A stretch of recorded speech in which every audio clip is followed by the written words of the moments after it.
외설 선생께서 이런 중요성을 강조하셨습니다. 그래서 그거는 여러 선생님께서 읽어보시면 알겠고요. 예, 그래서 외설 선생이 사실은 우리말로 철학해야 된다라고 하는 것을 굉장히 강조하신 이제 언어학자 중에 합니다. 그래서 외설 선생의 말을 제가 여기 떠왔습니다. 결에는 두 가지의 기초를 가졌다. 하나는 자연스러운 기초이니 한 가지의 피를 타고 한 땅에 나서 사는 일이요. 또 하나는 문화스러운 기초이니 한 가지의 문화를 지니고 있는 일이다. 문화란 것은 바깥 자연의 땅과 그 밖의 물건에다가 사람의 슬기스러운 이상대로 힘을 더하여서 농사를 짓고 집을 짓고 쓸 물건을 만들며 안악 자연, 내부 자연의 마음에다가 사람의 슬기로운 이상대로 힘을 더하여 과학, 도덕, 예술, 종교를 만들어냄을 이룬다. 라고 합니다. 그래서 여기서 중요한 것은 이제 언어다라고 하는 것을 얘기를 합니다. 그래요. 그래서 세종대왕 상을 여기 실었고요. 우리의 한글을 창제하신 대왕이기 때문에요. 그래요. 그래서 이 모국어가 중요하다라는 것을 이제 저는 이제 강조를 했습니다. 그래요. 그래서 제가 이 유럽에서 13년을 살면서 철학은 결국은 말로 하는 것이다라고 하는 것을 처절하게 느꼈습니다. 그래서 철학은 우리말로 해야 된다라고 하는 거 그것을 이제 느꼈기 때문에 이제 그것에 대한 이야기를 이제 그 다음 장에서는 하고 있습니다. 인간은 이미 형성된 세계 속에 태어나서 그 세계 속에서 통용되는 삶의 문법을 배우며 거기에서 지켜지고 있는 삶의 규칙과 사회의 법칙에 따라 행동하고 사유합니다. 그리고 이 모든 것은 그 세계에서 사용되고 있는 모국어에 의해서 이루어집니다. 그래서 칼 오토 아필이라고 하는 현대 철학자는 모국어로 결속되어 있는 언어 공동체가 의사소통을 위한 선언적 토대를 이루는 전제적 조건이라고 보았습니다. 그것을 바탕으로 하여서 오로지 사유인식 그리고 행위가 가능하다고 보았습니다. 그래서 근대는 칸트가 코페르니쿠스 전환이라고 해가지고 인식론적 전환이 일어났지요. 현대 와서는 바로 이 카르 오트 아펠 같은 사람들이 얘기를 하면서 언어론적 전환이 일어납니다. 그러니까 특히 비트겐슈타인 같은 사람이 있었죠. 그래서 비트겐슈타인의 이제 유명한 예 중에 하나가 제가 PPT까지도 만들어서 PPT도 그 사회 보시는 분들한테 보냈는데 그거는 이제 볼 수가 없으니까 그 PPT에 비트겐슈타인이 한 유명한 말이 철학은 뭐냐? 철학은 파리병에 빠진 파리를 바깥으로 인도하는 거다라고 그런 비유적인 얘기를 했습니다.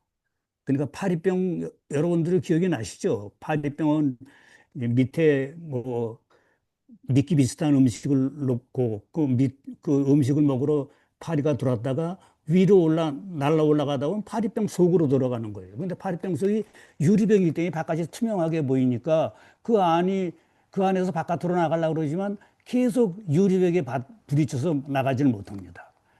비트겐슈타인은 그거를 비유로 삼아서 철학은 뭐냐? 바로 파리병에 빠진 파리를 바깥으로 인도하는 거다라고 그런 비유를 씁니다. 그러니까 바로 이 현실이라고 하는 것은 언어로 짜여진 언어의 그물망으로 되어 있는데 이게 바로 유리로 되어 있는 것처럼 그렇다는 거죠. 그래서 언어가 가지고 있는 중요성을 그렇게 유명한 말로 했습니다. 그래서 제가 사실은 말씀드렸듯이 일생 언어의 중요성을 처절하게 느끼면서 언어 철학을 공부를 했습니다. 그래서 언어 철학으로 석사학위 논문을 썼다고 그랬지요. 그래서 그거를 귀국해서 번역을 해서 책으로 냈습니다. 그게 이제 실전관을 낸 책인데 그렇기 때문에 제가 저 나름대로 공부를 하면서 언어에 관한 10가지 명제를 만들었습니다. 그래요. 제가 독일에서 철학을 하면서 배운 것 중에 하나는 뭐냐면 독일 사람 교수들은 그럽니다. 뭐 독일에서는 그래요. 네가 주장하려고 하는 거를 하나의 명제로 말해봐라. 이게 독일 사람들이 항상 주장하는 거예요. 외둘러 말하지 말고. 그게 이제 미국하고 틀린 거예요. 미국은 네가 주장하는 것을 한번 예를 들어 말해봐라. 예를 들으려고 그러죠. 근데 독일에서는 뭐라 그러냐면 네가 주장하려고 그러는 건 문장 하나로 만들어 봐. 문장 하나로.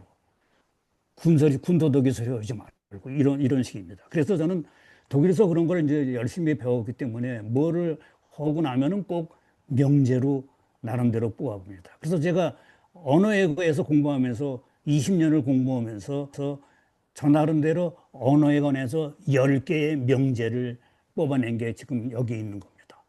언어는 세계를 보는 눈이다. 언어는 민족을 묶는 끈이다. 언어는 사고방식을 형성해주는 틀이다. 언어는 의식의 밑바탕을 이루는 무의식이다. 언어는 정서의 공감대이다. 언어는 자주와 사율의 바탈이다. 언어는 자유와 평등의 조건이다. 언어는 학문, 과학을 위한 필수 불가결한 전제이다. 언어는 사람 사이의 다리이다. 언어는 존재의 집이다.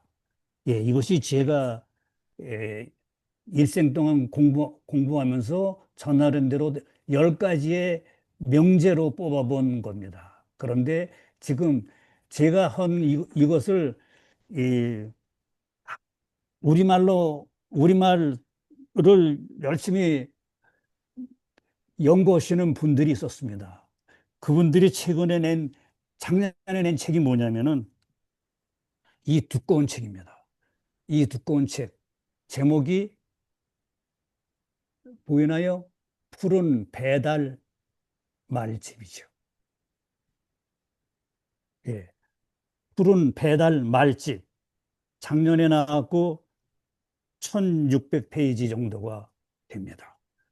그야말로 살아있는 우리말로 만든 사람입니다. 최한실이라는 분이 이 푸른 누리, 한실과 푸른 누리라고 밑에 나와 있는데 푸른 누리라는 마을 공동체가 있습니다. 그 마을 공동체 사람들이 전부 순수 우리말의 호를 하나씩 가지고 있으면서 이 한자로 된 모든 말을 우리말로 옮기는 노력을 했습니다. 그렇게 한 10여 년, 20년을 하시는 겁니다. 그거를 작품으로 만든 겁니다.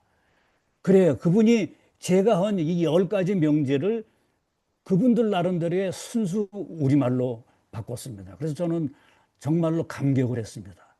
그래서 그분이 옮겨놓은 10가지 명제입니다. 나는 나 나름 말이 무엇이니 큰 그림을 그려 다음과 같이 새겨놓았다. 말은 누리를 보는 눈이다. 말은 결의를 묶는 끈이다. 말은 어떻게 생각하느냐를 이루는 틀이다. 말은 밑바탕을 이루는 깊은 어리다.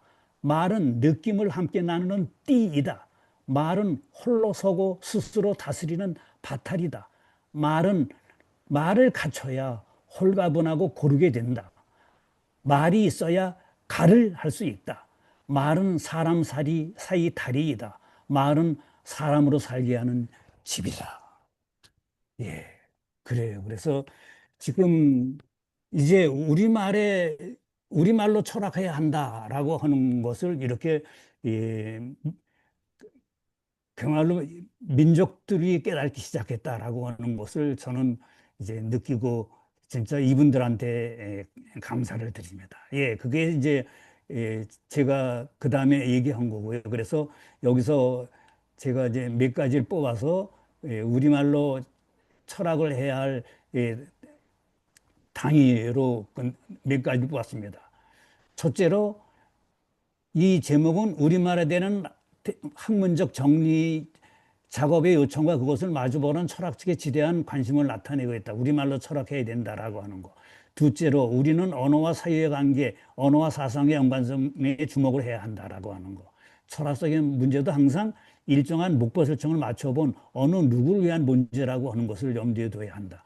셋째로 언어에 대한 영양사적 의식을 염두에 두고 현재 우리들의 철학함의 지평을 열어 밝히려고 노력해야 한다. 이를 위해서는 우리말로 쓰이고 풀이한 철학사전, 개념사적으로 연구, 조사하여 정리하고 우리의 철학함의 시각에서 분류 해석한 철학사전이 필요하다. 그래서 지금 말씀드렸듯이 제가 5권의 철학사전을 일단 냈습니다. 넷째로 우리말로 철학하기는 철학함 자체의 대상, 연관, 주체, 연관, 실체, 실천, 연관의 뗄 수 없는 관련성을 강조한다라고 하는 것입니다. 예, 이것이 이제 제가 주장하고 있는 이제 철학적인 명장입니다. 그래, 그러면서 저는 이제 철학이 이 땅, 우리의 현실에서 출발하여야 한다라고 이제 우리 철학사를 되돌아보면서 얘기를 했습니다. 언어는 민족의 기업이며 세계관의 반영입니다. 언어는 존재의 집이며 하느님의 부름에 대한 인간 측의 응답입니다. 따라서 한자 말을 중점적으로 사용하여 철학적 사색을 전개하던 시기에 조선의 사상가는 그 한자 말에 간물이 되어 있는 세계관에 얽매여 있을 수밖에 없었습니다. 그들은 아무 문제 없이 중화 사상을 받아들이고 그것을 잘 해설하여 남에게 전달하는 데 주력하였습니다. 세종대왕의 한글 창제 이후 비록 지식인 층에서는 언문이며 암글이라고 천시하긴 했지만 조선에서의 철학하기는 조금씩 변화의 조짐이 일어나기 시작합니다. 한자말로 된 세종대왕의 창제 이후 한글 창제 이후 비록 지식인 층에서는 언문이며 암글이라고 천시하긴 했지만 조선에서의 철학하기는 조금씩 변화의 조짐이 일어나기 시작합니다. 한자말로 된 동아시아의 고전들을 우리말 토시를 섞어 읽고 해석하게 됨에 따라 사상도 이런 맥락에서 보아야 합니다. 일반 서민과 대중의 언어로 한글말이 확산됨에 따라 학문적인 토대에서도 우리말이 더욱 많이 사용되고 그에 따라 사상의 큰 흐름과 내용도 달라지게 됩니다. 여기에 더하여 서양의 문명이 동아시아에 유입되어 지식인들 사회에 문명의 충돌을 야기시킵니다. 정약용, 임성주, 홍대용, 차채한기 등의 철학하기는 이러한 상황 속에서 주체적인 철학하기를 시도한 예로 볼 수가 있습니다. 최재우와 최해월로 이어지는 동학사상은 그야말로 한자 말에서 해방되어 우리말로 철학하며 얻게 되는 귀중한 이 땅에서 우리말로 철학하기의 산물입니다. 제가 그래서 벨gium에 유학 가서 거기서 석사학위 논문을 썼을 때 고른 주제가 동학사상이었습니다. 그러다가 철학으로 방향을 바꾸면서 뮌헨으로 내려간 것입니다. 우리의 역사와 문화 속에 간물이 되어 있는 고유한 전통 사상인 유분선을 통합하여 서양의 서학에 맞서려는 의도 자체가 사상적 차원에서의 주체적인 문제 해결의 노력이라고 볼 수 있습니다. 서학이 어떻게 대중에 파고들어 당시의 세도가와 사대부들을 불안하게 만들었는지도 고찰해 보아야 할 중요한 사안입니다. 천주교는 성경을 우리말로 번역하여 서민 대중에게 읽을 수 있도록 하였습니다. 민중들로 하여금 자신들의 말을 찾아 잃었던 혀를 찾게 해주었고 그래서 자신들의 주장을 당당하게 말할 수 있게 해주었던 것입니다. 그렇지만 나라가 일본에 의해 속국이 되어 이 땅에서 우리말로 철학하려는 노력은 커다란 벽에 부딪히게 됩니다. 나라를 잃은 환난 속에서 지식인들은 앞서가는 나라에 발달된 문명을 배워 따라가는 길만이 이민족과 나라가 살 길이라고 확신하게 됩니다. 교육을 통한 체계적이고 제도적인 계몽만이 제대로 서양 문명을 배울 수 있는 길임을 통감하고 학교를 세우려고 노력합니다. 외국에서 철학 공부를 하고 귀국한 안호상과 한치진의 철학관, 국내에서 공부한 박정홍, 신남철의 철학 이해 속에서 우리는 그 당시 철학하기의 독특함을 읽어낼 수 있습니다. 그 가운데서도 우리는 박정홍의 철학하기에 주목해 보도록 하지요. 그래요. 그래서 제가 아까 소개한 제 책, 서양 철학의 수용과 한국 철학의 모색이라고 하는 이 책에서 이런 주제들을 다뤘습니다. 그래요. 그래서 제가 하이데거 철학 책을 내면서 바로 박정홍 선생님의 학술상을 받았습니다. 그래서 박정홍 선생님에 대한 연구를 해서 논문을 썼습니다. 그래서 박정홍 선생님의 철학에 대한 이야기를 하고 있는데 그거는 여러분들께서 텍스트를 한번 보시도록 하고요. 그 다음에는 유형모로 넘어가겠습니다. 유용모 선생은 정식 교육을 통해 철학을 배운 사람이 아닙니다. 그는 동서양의 경전들을 읽으면서 혼자 사색하고 사색한 것을 일기장에 적었습니다. 몇몇 소수의 제자들에게 자신이 생각한 것을 전해 주었습니다. 그는 박정원과는 다르게 한 권의 체계적인 저술도 남기지 않았습니다. 그날 사색한 것을 시의 형식으로 기록한 일지와 그가 강의한 것을 속기하여 정리해 놓은 이 어록이 그가 남긴 전부입니다. 그래서 우리는 그에게서 체계적인 사상을 기대할 수는 없습니다. 그럼에도 그의 말 속에서 우리는 그만의 독특한 사상의 큰 얼개와 특징을 찾아낼 수 있으며 그것을 통해 그가 인간과 세계 그리고 신에 대해서 어떻게 생각하고 있는지를 정리해낼 수 있었습니다. 그래요. 그래서 저는 이 다석이용모 선생님을 철학자로 소개를 했습니다. 그게 제가 다석이용모 선생에 대해서 최초의 논문을 쓴 것입니다. 그게 1999년의 일입니다. 그 다음에 지금 여기 나오고 있는 다섯과 함께 여는 우리말 철학이라고 하는 것은 2002년에 아마 나왔을 겁니다. 예, 그래요. 그래서 내가 본격적으로 다섯 유용모 선생님을 철학자로 소개하면서 세상에 알리기 시작했습니다. 그래요. 그러면 바로 이제 다석 선생님이 펼쳐내는 우리말 철학을 한번 보죠. 다석 선생님은 바로 우주적인 사건을 담고 있는 우리말이라고 생각하면서 말은 하느님의 소리라고 주장을 합니다. 다석 사상의 뛰어남 가운데 하나는 그동안 언문, 암글이라고 무시되고 천시받아온 한글로서 학문할 수 있고 철학할 수 있음을 아니 철학해야 함을 보여준 데 있습니다. 다석은 우리말 속에서 말 건네오고 있는 하느님의 소리를 듣는다고 믿었으며 바로 우리말 속에 우리의 독특한 삶의 방식, 사유, 방식, 철학이 들어있음을 강조하고 있습니다. 그래요. 그래서 다석 선생님의 철학에 제가 푹 빠졌던 것도 이런 얘기입니다. 예, 다석 선생님이 말씀하신 걸 하나 인용해 보겠습니다.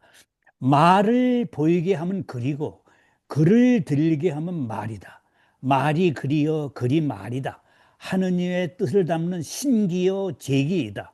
하느님의 말의 뜻, 종지를 나타내지 않은 말이여 하느님의 그리는 뜻, 사물을 나타내지 않은 글이다. 이렇게 몇 가지 자기 분열식을 하면 이 속에 갖출 것은 다 갖춘 것 같아요. 말이란 정말 이상한 것입니다. 우리 말도 정말 이렇게 되어야 좋은 문학, 좋은 철학이 나오지 지금같이 남에게 외국에서 얻어온 것 가지고는 아무것도 안 돼요.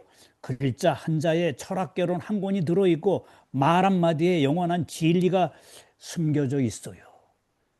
예, 이것이 다석 선생님이 하신 말입니다. 우리의 한글은 하느님의 계시로 이루어진 글이라고 다석 선생님은 말합니다. 사람만이 만들어낸 말과 글은 어느 말이나 어느 글이나 하느님의 계시로 안 된 것이 없다고 보아야 하는 것입니다. 그 말이 생긴 것은 하느님을 향해 나아가려는 사람의 기도에서 얻어진 산물이라고 보는 것입니다. 글은 하느님의 뜻을 세상에 알리는 도구라고 보는 것이죠. 그러므로 글은 진리를 통해야 한다고 보는 것입니다. 예, 그래서 이제 다덕 선생님은 바로 이제 훈민정음에 담긴 우주관까지도 나아가는 것입니다. 그래서 그 다음에 나오는 이야기들이 바로 이제 그런 이야기입니다. 그래서 다덕 선생님이 이 훈민정음 해례본이 처음 나왔을 때 깜짝 놀래가지고 그 당시 이것을 내신 분하고 같이 모여서 훈민정음 해례본 그거를 같이 공부를 하셨다고 합니다. 그래서 제가 이 책 이제 보이나 모르겠네요. 예. 이 책을 도서관에 빌려서 확대 재본을 해서 엮었습니다. 그래서 이거 가지고 다덕 선생님이 공부한 거를 염두에 두고 저도 이 책을 가지고 공부를 했습니다. 거기에는 바로 이제 훈민정음에 담긴 우주관이 들어 있습니다. 우리글 제작의 대원칙, 그것은 정인지 등 집현전 학자들이 세종대왕의 명을 받고 저술한 훈민정음의 글자 지은 풀이 제자해에 이렇게 씌어 있습니다. 하늘과 땅의 이치는 하나의 음양과 오행뿐이다. 곤괴와 복괴의 사이가 태극이 되고 움직이고 고요한 후에 음양이 된다. 무릇 생명을 지닌 물이로서 하늘과 땅 사이에 있는 자, 음양을 두고 어디로 가랴? 그러므로 사람의 목소리도 다 음양의 이치가 있건만은 도리어 사람이 살피지 못할 뿐이다. 이제 정음 지으신 것도 애초에 꾀로 일삼고 힘으로 찾아낸 것이 아니라 다만 그 목소리에 따라 그 이치를 다하였을 뿐이다. 이치가 이미 둔이 아닌즉 어찌 천지귀신으로 더불어 그 영을 같이 하지 않을 수 있겠는가. 정음 28자도 각자 그 형상을 번떠서 만들었다 라고 하면서 이렇게 예, 자음, 모음 등등 모든 우리 한자 말, 한글말의 글자 풀인 것을 예, 예, 이어주고 있습니다. 그래, 그중에 이제 예, 첫소리와 가운데 소리 그것에 대한 풀이를 한번 보도록 하죠. 첫소리와 가운데 소리와 끝소리가 합하여 이룬 글자를 가지고 말하면 움직이고 고요함이 서로 뿌리받고 음과 양이 사귀어 변하는 뜻이 있으니 움직이는 것은 하늘이요 고요한 것은 땅이요 움직이고 고요한 것을 겸한 것은 사람이다. 대개 오행이 하늘에 있어서는 신의 운행이요 땅에 있어서는 질의 이름이니 사람에 있어서는 인과 예와 신과 의와 지혜 지는 정신의 은행이요 간과 연통과 지라와 허파와 콩팥은 질의 이름이다. 첫소리는 피어나 움직이는 뜻이 있으니 하늘의 일이요 끝소리는 그쳐 정하는 뜻이 있으니 땅의 일이요 가운데 소리는 첫소리의 생하는 것을 받아서 끝소리에 이르는 데에서 첩하니 사람의 일이다. 대개 자운의 옹기남이 가운데 소리에 있으니 첫소리와 끝소리가 가운데 소리에 합하여서 글자의 음을 이루는 것이 마치 하늘과 땅이 만물을 생하가 이르되 그 마르제어 이루어 보필하여 돕는 것은 반드시 사람의 힘을 잘해하면 것 같다. 예, 이렇게 우리말 속에 녹아있는 천지일 합일의 사상 그거를 다석영호 선생님은 지금 말씀드린 훈민정음 뿌리에서 찾아내십니다. 그래요. 그래서 이제 몇 가지 이제 고마, 이마 그 말에 대한 풀이를 한번 보면요. 곰은 고마로 표기되기도 한다. 한마디로 곰은 태음신으로서 물과 땅, 결국은 생산을 주재하는 여성신이었으며 환음은 니마, 님, 임, 개의 태양신으로 하늘과 불을 다스리는 제우스 격의 신이었으니 님과 곰 사이에 태어난 사람이 바로 당군 왕곰이었던 것이다. 라고 우리말의 상상력이라는 책을 쓴 사람이 쓰고 있습니다.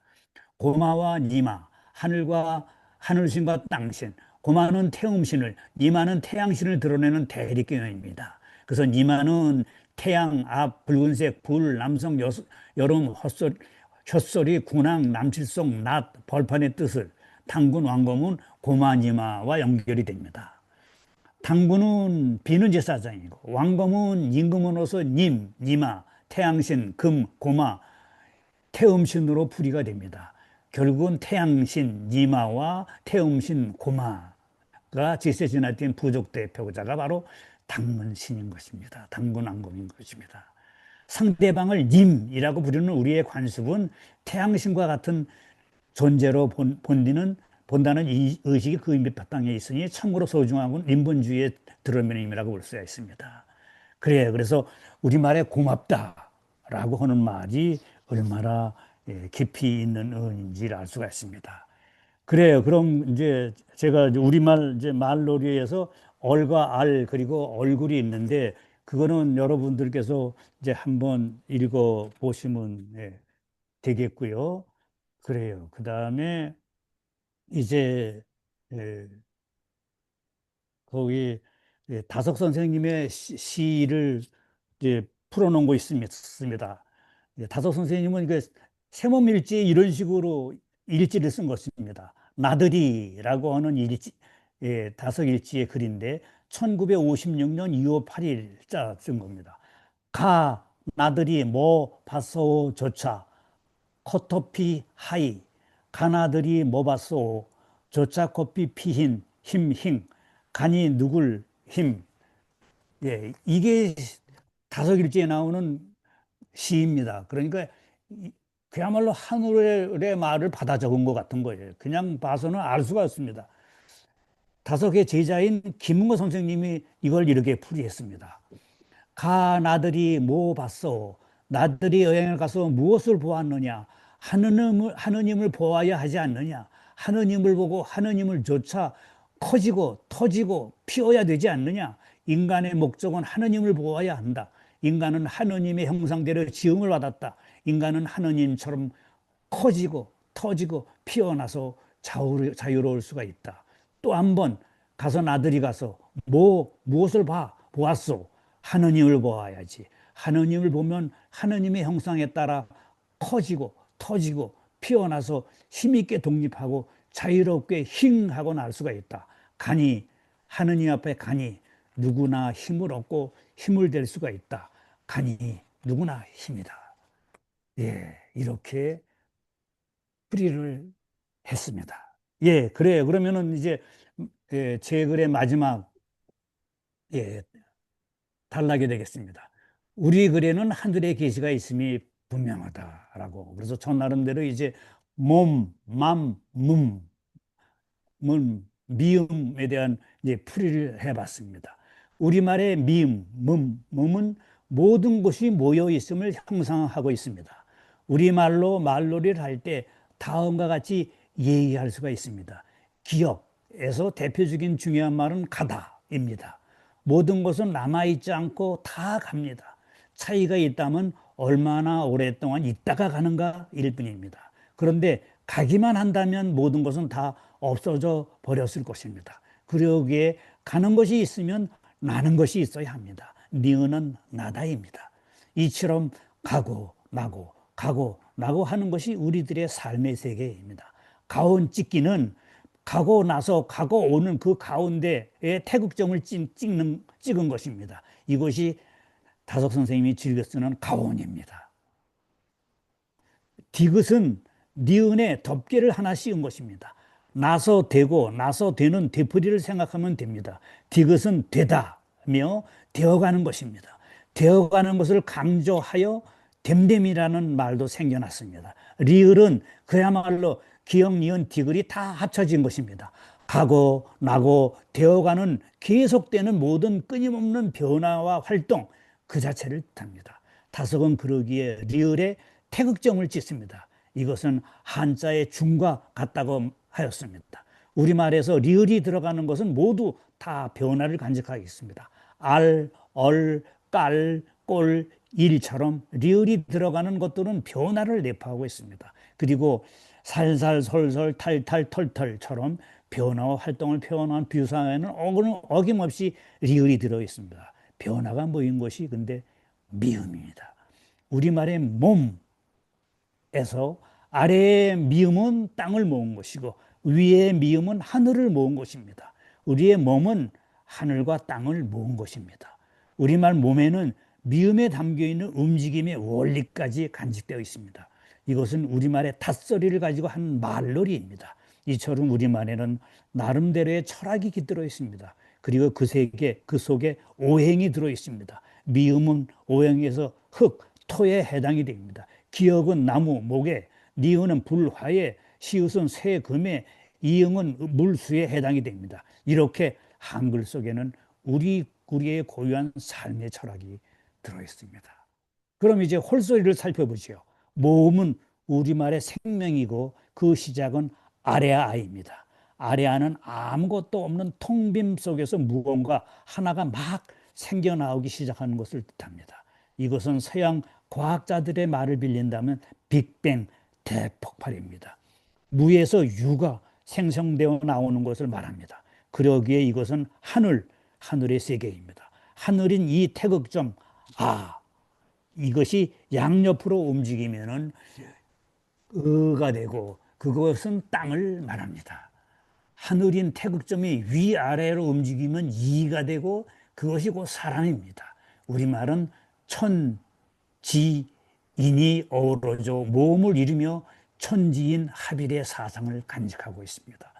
우리말 속에는 이미 영성적인 존재로서의 심성이 결과 태로서 무늬지어 들어 있습니다. 우리가 다른 사람, 사물, 자연을 대하고 보는 방식과 양태들이 우리말 속에 새겨져 있습니다. 가, 이와 만나서 아, 오, 우 등으로 변합니다. 그리고 여기에 인간인 이가 한 번 더 붙으면 갸, 겨, 요, 유가 됩니다. 천지인 사이에서 그 사이를 잇는 존재가 인간입니다. 우리말에서는 인간이 중요합니다. 우리말은 태극점을 안고 있는가 아니면 밖에 두고 있는가에 따라서 달라집니다. 태극점을 안고 있으면 아직 밖으로 나타나지 않은 어떤 것입니다. 그리고 태극점이 밖으로 나가면 이제 밖으로 나타나기 시작한 것입니다. 태극점이 나타나기 시작하는 것은 아로 시작합니다. 이응은 입을 벌려 목과 몸을 동그랗게 하여 연체 놔두고 있는 소리입니다. 인간이 맨 처음 하는 옹알이도 받침이 오는 아래아자 소리들인 겁니다. 그래서 이제 마지막으로 우리말 바탈, 가, 깔, 꼴 이런 걸 가지고 설명을 드리면 이것은 모든 사물은 있음의 구조를 간직하고 있던 것을 드러냅니다. 인간은 빔 사이에 있습니다. 우리말에는 매우 철학적인 의미가 들어 있습니다. 물체와 관련 지어서 생각할 수 있는 것이 우리말 바탈입니다. 이 말을 사용하면 출판사에서는 바탈을 제멋대로 찍찍 긋고 바탕이라고 바꿔버립니다. 사전에 그런 단어가 없다는 것입니다. 우리가 사용하던 낱말도 사전에서 빼버리고서는 사전에 없다고 없는 말로 치부려 버립니다. 그래서 아까 제가 말한 이 푸른 페달민족 말집 거기에서는 바로 이런 없어져 버린 물들을 다시 살아버리려고 하는 겁니다. 사전에 말들은 기록이라는 흔적으로 남는 것들을 모아서 담은 것입니다. 즉 흔적의 상물입니다. 사용된 것들이 흔적을 남기지 않았다고 하여 담지 않았다가 나중에는 담겨 있지 않다고 하여서 없는 것이라고 우깁니다. 그야말로 무언가 바뀌었어도 한참 뒤바뀌었습니다. 그래서 바로 최한실과 같은 그런 분들이 우리한테는 필요한 겁니다. 바탈은 바탕이 되는 물질입니다. 이것을 소갈이라고도 합니다. 소갈 안에 들어있는 알갱이, 가장 근본적인 차원의 물질을 뜻합니다. 다석은 바탈이 밭할에서 나온 것으로 풀이합니다. 밭할은 밭과 할이 모여 만들어진 글자로서 밭은 우리가 하늘로부터 받은 것을 뜻하고 할은 그 받은 것에서 갖고 해야 할 바를 뜻합니다. 따라서 바탈은 인간이 하늘로부터 부여받은 본성으로서 살아가면서 실행해놔야 할 바를 가리킵니다. 바탈 속에는 우리말로 깔, 꼴, 결이 무늬져 들어 있습니다. 전체적인 차원에서 본다면 틀이 있고 그것은 일종의 얼개입니다. 지금까지 우리는 주로 한자를 사용하여 바탈을 진료 또는 원진료 그리고 깔, 꼴은 형태, 이데아로 표현하였습니다. 하지만 순수 우리말을 가지고도 철학적인 이야기를 얼마든지 할 수 있습니다. 깔은 사전에는 물거래, 바탈이나 맵시로 풀이되어 있습니다. 밭달이 어떤 형태를 갖추려면 가가 있어야 합니다. 가히 있음이라는 표현이 있습니다. 무한한 것은 가히 없음입니다. 가는 물건이나 어떤 것의 둘레, 언저리를 말합니다. 만일 가가 없다면 우리는 볼 수 없을 것입니다. 바탈, 서갈이 무언가 둘레, 언저리 속에 간직되어 어떤 형태의 모양이든 갖게 되면 가를 갖게 되는 것입니다. 모든 가는 가히 없는 가가 아니라 가히 있는 가입니다. 모든 존재하는 유는 가히 있는 것입니다. 그러기에 가히 있는 있음입니다. 그런 가를 갖게 되면 거기에는 빔 사이의 차원이 포함되어 들어갑니다. 깔은 때깔, 빛깔이나 메쉬로 볼 수 있고 꼴은 모임새 형태를 뜻합니다. 이 둘을 합쳐서 그리스 철학에서는 실체라고 이름했고 그것은 진료와 대비되어 형상 또는 형태라는 의미를 가졌습니다. 결은 주름과 연관지어 설명할 수 있습니다. 우리 모두에게는 우주 진화의 결이 새겨져 있습니다. 존재하는 모든 것은 그것이겠고 된 나름대로의 변화의 나이테처럼 변화의 태를 가지고 있습니다. 결의 사전적인 의미는 빛의 파동, 겉에 보이는 무늬, 주름의 형상입니다. 프랑스 철학에서 주름이라는 낱말이 유행하고 있습니다. 그것을 우리는 결로 소화할 수 있습니다. 우리가 이러한 형이상학적인 용어를 결에 대한 분석으로 정리해 나간다면 우리말로 철학함이 충분히 가능함을 깨닫게 될 것입니다.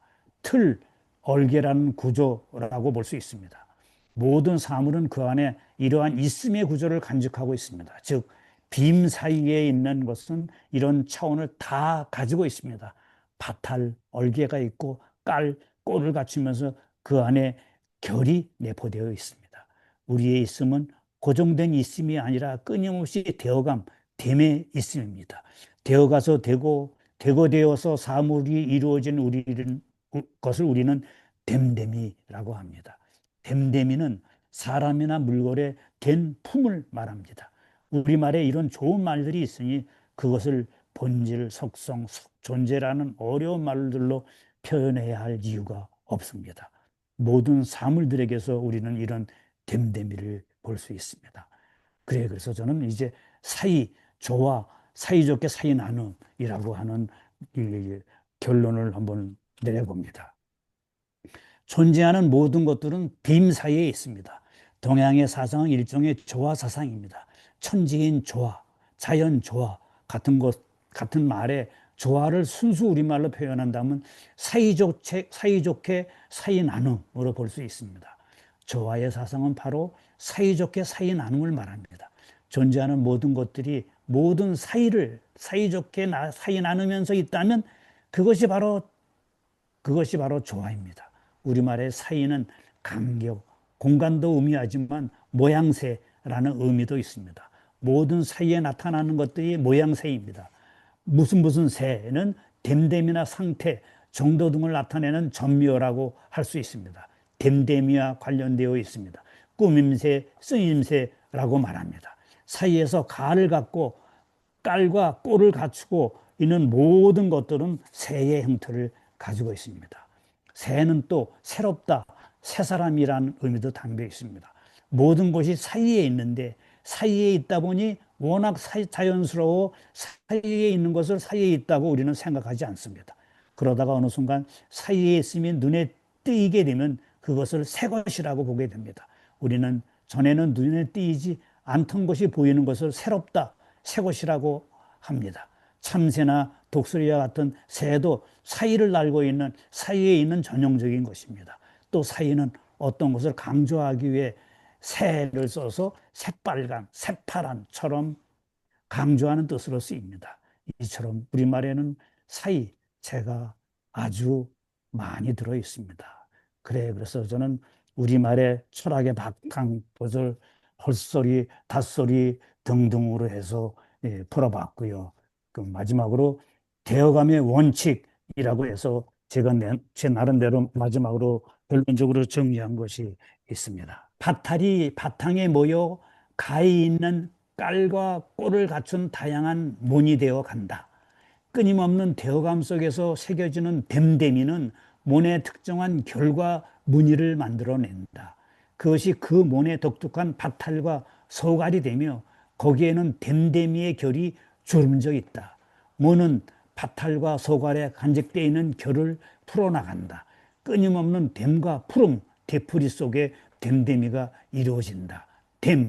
되풀이 속에서 질서, 형태, 구조가 생긴다. 이것이 몸, 질, 품, 틀입니다. 물질, 양, 진료에서 질적 변화가 일어난다. 물질, 양, 진료를 바탕으로 다양한 형상이 생겨나온다. 있음은 사이에 있습니다. 빔 사이, 때 사이, 몸 사이, 하늘 땅 사이에 있습니다. 모든 것은 관계의 그물망 안에서 그물코를 이루고 있다. 되풀이의 패턴이 바탈, 소갈의 갈마듬, 번갈아듬 속에 결을 새겨 놓습니다.